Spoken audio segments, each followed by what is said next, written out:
Shock கொடுத்த தங்கம் விலை ஒரே நாளில் 1200 உயர்வு. ஒரு சவரன் எவ்வளவு என்று பார்த்தால், குறிப்பாக தமிழ்நாட்டில் சென்னை போன்ற முக்கிய நகரங்களில் தங்கத்தின் வர்த்தகம் மிகவும் அதிகமாக உள்ளது.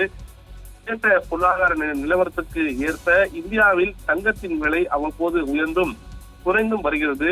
ஏற்ற இறக்கத்துடன் காணப்பட்டு வந்த தங்கம் விலை கடந்த அக்டோபர் மாதம் 30ஆம் தேதி ஒரு சவரன் 59,000 கடந்து புதிய உச்சத்தை தொட்டது. அதனைத் தொடர்ந்து நவம்பர் மாதம் தொடக்கத்தில் இருந்து தங்கம் விலை ஏற்ற இறக்கத்துடன் காணப்பட்டு வந்தது. இதுக்கிடையே கடந்த 21ஆம் தேதி தங்கம் விலை 60,000 கடந்து மக்களை அதிர்ச்சி ஆகியது. பின்னர் படிப்படியாக உயர்ந்து தங்கம் விலை 68,000 தொட்டது.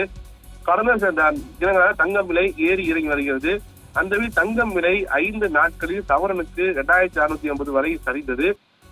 சவரனுக்கு 65,800க்கு விற்பனை செய்யப்பட்டது. இதற்கிடையே தங்கம் விலை நேற்று கிராமுக்கு 65 உயர்ந்து 8,290க்கும் சவரனுக்கு 520 உயர்ந்தது.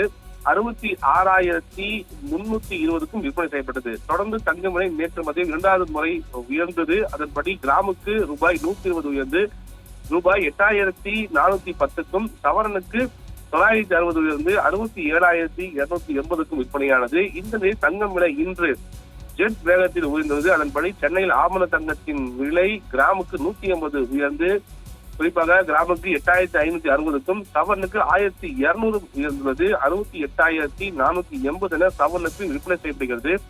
வெள்ளி விலை கிராம் 3 உயர்ந்து 107க்கு விற்பனையாகிறது. ஒரே நாளில் 1,200 உயர்ந்திருப்பது பெரும் மகிழ்ச்சி ஏற்படுகிறது. ஒரே நாளில் 1,200 உயர்ந்தது என்றால் குறிப்பாக வரும் காலங்களில் தங்கத்தின் விலை எவ்வளவு இருக்கும், குறிப்பாக சவரனுக்கு 70-80 தொட்டு விடுமோ என்ற அச்சமானது பொதுமக்களிடையே கிளம்பியிருக்கிறது என்பது மிக முக்கிய செய்தியாக பார்க்கப்படுகிறது.